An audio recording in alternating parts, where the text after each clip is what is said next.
Hello friend, Rita রায়ের রান্নাঘরে তোমাদের সবাইকে স্বাগত। আজকে আমি রান্না করব পুঁইশাকের পাতা দিয়ে একটি রেসিপি।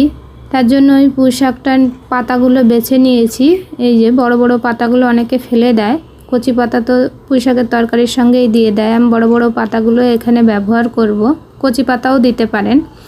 পুঁইশাকের পাতাগুলো কেটে নিয়েছি, পেঁয়াজ কুচি, এদিকে রসুন নিয়ে নিয়েছি, আর এদিকে লঙ্কা চিড়ে নিয়েছি, আলু ভাজার মতন কেটে নিয়েছি, মুসুর ডাল, গোটা জিরে, আর কিছুই লাগবে না এই রান্নায়। তেল গরম করে নিলাম।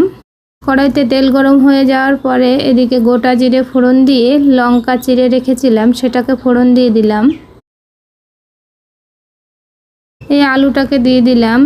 এবার লবণ হলুদ দিয়ে আলু, লঙ্কা আর গোটা জিরে ভালো করে আমি ভেজে নেব। তেলের মধ্যে গোটা জিরে দেওয়ার পরে গোটা জিরেটা ফোটা অবধি অপেক্ষা করবেন, তারপরে লঙ্কা দেবেন, তাহলে সেন্টটা ভালো আসে।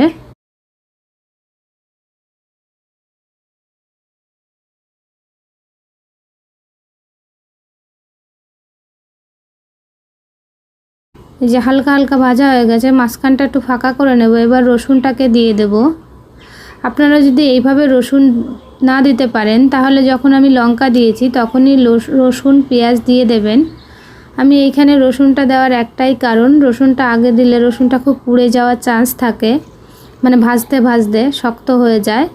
আমি এই সময় একটু ফাঁকা করে রসুনটা দিয়ে দিয়েছি, পেঁয়াজটাও দিয়ে দিলাম, কারণ আলু ভাজতে সময় লাগে, পেঁয়াজ রসুন ভাজার জন্য বেশি সময় লাগে না। এই দেখুন আমি আধা কাঁচা অবস্থায় রেখে দিয়েছি সমস্ত কিছু। এরপর যে মুসুর ডালটা রেখেছিলাম সেটাকে আমি এর মধ্যে দিয়ে দিলাম ধুয়ে। এবার একটু 1 মিনিট ধরে একটু ভেজে নেব। এই মুসুর ডালটাও সঙ্গে সমস্ত কিছু আমার ভাজা হয়ে গেছে, দেখুন সুন্দর ভাজা হয়ে গেছে। এরপরে যে পুঁই শাকগুলো আমি কেটে রেখেছিলাম সেইগুলো এর মধ্যে আমি দিয়ে দেব। মশলাটা ভাজলে তরকারিটার টেস্টটা আরও বেশি আসে, ওই জন্য আমি সমস্তগুলো আগে ভেজে নিলাম।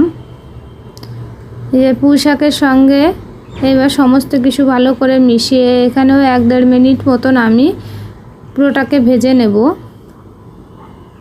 পুঁই শাকের পাতাটা একটু নরম হয়ে আসবে।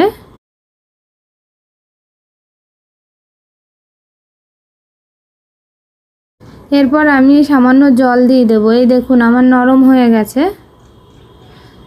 এবার খুন্তির উপরে আমি জলটা ফেললাম, তাহলে খুন্তিতে যেগুলো লেগে আছে সেগুলো তরকারির মধ্যেই চলে যাবে। এবার নাড়িয়ে দিয়ে আমি ঢাকা দিয়ে দেব। আপনারা ঝাল বেশি খেলে এই সময় আর একটু ঝাল দিয়ে দিতে পারেন। ঢাকা খুলে নেব, মিডিয়াম টু লোয়ের দিকে রেখেই ঢাকবেন, তাহলে কি হবে ডালটা ভালো করে সিদ্ধ হয়ে যাবে, আর ডালটা একেবারেই যাতে ঘেটে না যায়। আমার হয়ে এসছে রান্নাটা। তার আগে আমি একটু কাঁচা সর্ষের তেল দিয়ে দিলাম। আপনাদের যাদের কাঁচা সর্ষের তেল পছন্দ না তারা দেবেন না, তবে যারা ধনেপাতা খান এই সময় ধনেপাতা অ্যাড করে দেবেন, আর সর্ষের তেল পছন্দ হলে দেবেন। রান্নাটা আমার হয়ে গেছে, এবার আমি এটাকে তুলে নেব। একটু নরম নরম নামাবেন, আমি যেমন দেখিয়েছি সেরকমই নামাবেন। এই রান্নাটা নামানোর পরে একটু টেনে যাবে যেহেতু ডাল আছে। রান্নাটা ভালো লাগলে একটা লাইক দেবেন, শেয়ার করবেন, আর রান্নাটা গরম ভাতের সঙ্গে খেতে খুবই টেস্টি লাগে।